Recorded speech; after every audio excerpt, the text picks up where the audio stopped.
எங்கள் வீட்டில் நகர கருவாடும் பண்ணா கருவாடையும் போட்டு ஒரு தொக்கு மாதிரி வைக்க போகிறேன். எப்படி வைக்கிறோம் அப்படின்னு பாருங்கள். பழைய கஞ்சிக்கு தான் இதை வச்சு சாப்பிட போகிறோம். சூப்பராக இருக்குங்க. ஃபஸ்ட் எடுத்தோட சதையை நம்ம பிச்சு எடுத்துக்கிடுவோம். இந்த கருவாடை வதக்கிறதுக்கு நல்ல எண்ணெய், அதுக்கப்புறம் கொஞ்சம் போல் சீரகம் போட்டுக்கோங்க. நல்லா கழுவி எடுத்துட்டு பச்சை மிளகா, வெங்காயம், கருவேப்பிலை, மல்லி இலை,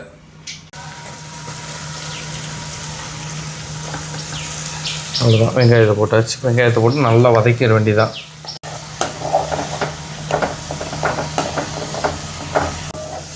வெங்காயம் பச்சை மிளகாலாம் நல்லா வதங்கினதுக்கப்புறம் கருவாடை நம்ம உள்ளே போடணுங்க.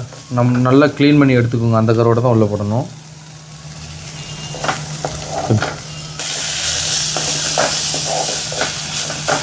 கருவாடு தொக்கு வந்து ரெடி ஆகிட்டு பாருங்கள். இதில் வந்து கருவாடு இது வெங்காயம் இது அப்படிங்கிறது தெரியாது. ஏன்னா நல்லா வேக வச்சாச்சு. எல்லாம் சூப்பராக இருக்கும். இதோட வாசம் வந்து வேறு லெவலில் இருக்கும்.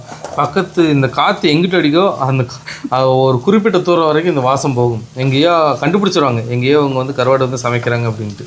ஏன்னா அந்தளவு நம்மள்ட்ட வந்து கருவாடு வந்து செம்ம சூப்பராக இருக்கும். உங்களுக்கு கருவாடு வேணால் கீழே தர்ற வாட்ஸ்அப் நம்பரில் மெசேஜ் பண்ணுங்கள். பழைய கஞ்சியை எடுத்து நல்லா பிசைஞ்சு வச்சு அப்படியே ஒரு வாய் வச்சுக்கிறணும்.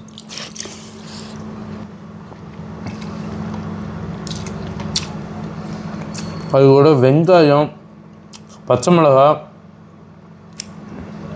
கருவாடு இது எல்லாத்தையும் வச்சு சேர்த்து சாப்பிடும்போது அப்படி இதாங்க செம்மையான ஒரு ருசிங்க. பழைய கஞ்சிக்கும் இந்த தொக்குக்கும் மிஸ் பண்ணிடுறாங்க கருவாடு தொக்குங்க. நன்றி, வணக்கம், பாய்.